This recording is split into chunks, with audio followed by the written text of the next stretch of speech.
दोस्तों, अभी हमारी लगभग 1.5 घंटे की सुनवाई ख़त्म हुई है चुनाव आयोग में। हमारी तरफ से रिस्पोंडेंट्स जो हैं, जवाबदेही पहली बार शुरू हुई और हमने कुछ बहुत ही चौंका देने वाले, बहुत ही अजीबोगरीब चीज़ें, तथ्य चुनाव आयोग के सामने रखे। मुख्य इसमें था कि जो दस्तावेज़ याचक ने, एप्लीकेंट ने चुनाव आयोग में फाइल किए थे, हमने लगभग 20,000 ऐसे एफिडेविट ढूंढे हैं और हमने 8,900 उसमें से एफिडेविट्स की चार्ट बना के दी माननीय चुनाव आयोग को, जिसमें पूरी तरह से भ्रष्ट तरीके से, विकृत तरीके से दस्तावेज़ और हलफनामों पे अनेकों प्रकार की त्रुटियां हैं, जो दिखाता है कि ये फोर्जरी है, ये फ्रॉड है। उदाहरण के तौर पे एक कैटेगरी है जहाँ की व्यक्ति विशेष मृत है, जिसकी मृत्यु हो गई है, उसका भी एफिडेविट डाला गया है। दूसरा उदाहरण है कि वो माइनर है, यानी अल्पायु का है, 18 वर्ष से कम है, एफिडेविट डाला गया है। तीसरा कैटेगरी है, कई ऐसे एफिडेविट हैं जिसमें जो पद लिखा है एनसीपी का, वो पद कहीं जानता ही नहीं है एनसीपी के संविधान में नहीं है, कभी लागू नहीं हुआ। चौथा कैटेगरी है जिसमें हमने दिखाया सिर्फ हाउसवाइफ लिख के फाइल कर दिया है, सिर्फ जोमेटो का सेल्स मैनेजर लिख के फाइल कर दिया है, इत्यादि इत्यादि। इस प्रकार से हमने 24 कैटेगरी बनाई। 24 कैटेगरी, उन 24 कैटेगरी से दर्शाते हैं कि ये सिर्फ मिथ्या प्रचार है, फ्रॉडुलेंट एफिडेविट्स हैं।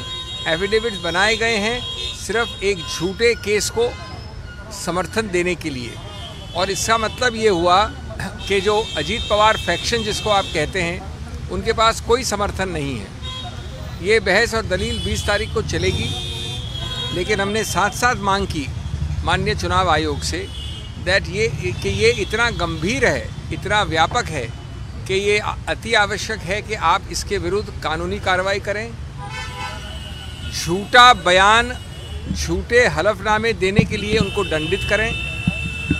क्रिमिनल आईपीसी जो है, दंड संहिता है, उसके अंतर्गत जो कई सारे झूठे बयान देने के ऑफेंस होते हैं, उसके विषय में एक्शन लें, इत्यादि इत्यादि। तो ये मामला अब चलेगा 20 तारीख को और हमें आशा और विश्वास है कि सत्य की विजय होगी। Friends, very briefly in English, let me tell you that in the about 90 minutes hearing, we have presented to the Honorable Commission startling, shocking, amazing facts to show the complete falsity of the affidavits filed by the applicant Ajit Pawar faction.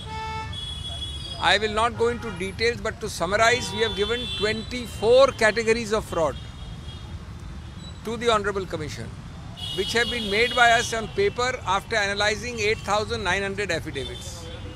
We have reason to believe that on the small sample of 20,000 affidavits which we have done, we have found 20,000 errors in the sample of the larger sample which we have done of all the affidavits filed.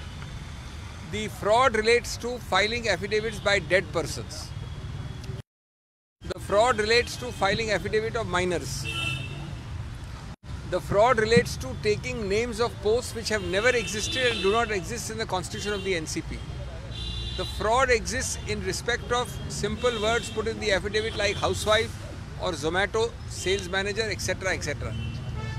These are very serious. We have requested the Commission that you have to take penal action, criminal action.